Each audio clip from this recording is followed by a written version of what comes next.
ಇವತ್ತ ಎಲ್ಲಾ ಕಡೆ ಎಳಮಾಸಿ ಹಬ್ಬ ಬಹಳ ಖುಷಿಯಿಂದ ಆಚರಣೆ ಮಾಡ್ಯಾರ. ಭಾಲ್ಕಿ ತಾಲೂಕಿನ ಎಲ್ಲಾ ಹೊಲಗೊಳದಾಗ ಮಂದಿನೇ ಮಂದಿ ಕಾಣ್ಲತ್ತೀರು. ವರ್ಷನಾಗ ಒಂದ್ಸಾರಿ ಬರ ಎಳಮಾಸಿ ಹಬ್ಬಕ್ಕ ಬೇರೆ ಬೇರೆ ಸಿಟಿಗೊಳದಾಗ ಇದ್ದಿ ಮಂದಿ ಎಲ್ಲ ಊರಿಗೆ ಬಂದು ಹೊಲಕ್ಕೆ ಹೋಗಿ ಮನೆಯವ್ರ ಜೊತೆ ಕುಂತು ಹೊಲದಾಗ ಊಟ ಮಾಡಿ ಖುಷಿ ಪಡೋದಂದ್ರು ಅದು ಎಳಮಾಸಿ ಹಬ್ಬ. ಇವತ್ತು ಎಳಮಾಸಿ ಹಬ್ಬ ಎಲ್ಲಾ ಕಡೆ ಬಹಳ ಖುಷಿಯಿಂದ ಆಚರಣೆ ಮಾಡ್ಯಾರ.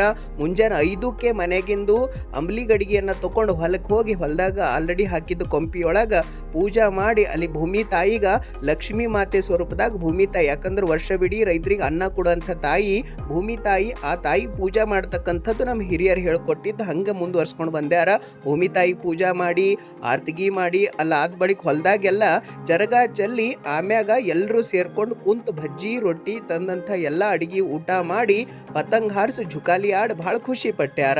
ಅದಾದ ಬಳಿಕ ಸಾಯಂಕಾಲ ಏನು ಮಾಡ್ಯಾರ ಅಂತಂದ್ರೆ 5 ಗಂಟೆಗೆ ಅಲ್ಲಿ ಮಾಡಿದ ಪೂಜಾ ಅಲ್ಲಿ ಕೊಂಪಿದಾಗ ಇದ್ದಿದ್ದ ದೀಪ ಇಟ್ಕೊಂಡು ಒಂದು ಬುಟ್ಟಿಯೊಳಗೆ ಕಟ್ಕೊಂಡು ಅಲ್ಲಿಂದ ಗುಡಿಯದೊಳಗೆ ಬಂದು ಇರ್ಬದ್ದೇವ್ರ ಗುಡಿಯಾಗ ಊರಾಗಿದ್ದೆ ಹನುಮಂದಿರ ಗುಡಿಯಾಗನ್ನು ಕುಂತು ಅಲ್ಲಿಂದ ಮತ್ತೆ ಬಾಜಾ ಹಚ್ಕೊಂಡು ಊರ್ ಮಂದಿ ಎಲ್ಲ ಅವ್ರದವ್ರ ಮನೆಗೆ ಹೋಗಿ ಆ ದೀಪ ಮನಿ ಲಕ್ಷ್ಮಿ ಅಂದ್ರೆ ಮನಿ ದೇವ್ರದ ಜಗ್ಲಿ ಮ್ಯಾಗಿಟ್ಟು ಲಕ್ಷ್ಮೀ ಮಾತೆ ಹೊಲ್ದಾಗಿರ್ಬೇಕು ಮನ್ಯಾಗಿರ್ಬೇಕಂತ ಬೇಡ್ಕೊಂಡ್ಯಾರ. ಇಷ್ಟು ಚಲೋ ಆಚರಣೆ ಆಗ್ಯದ ಬೀದರ್ ಜಿಲ್ಲೆಯೊಳಗ ಎಳಮಾಸಿ ಹಬ್ಬ.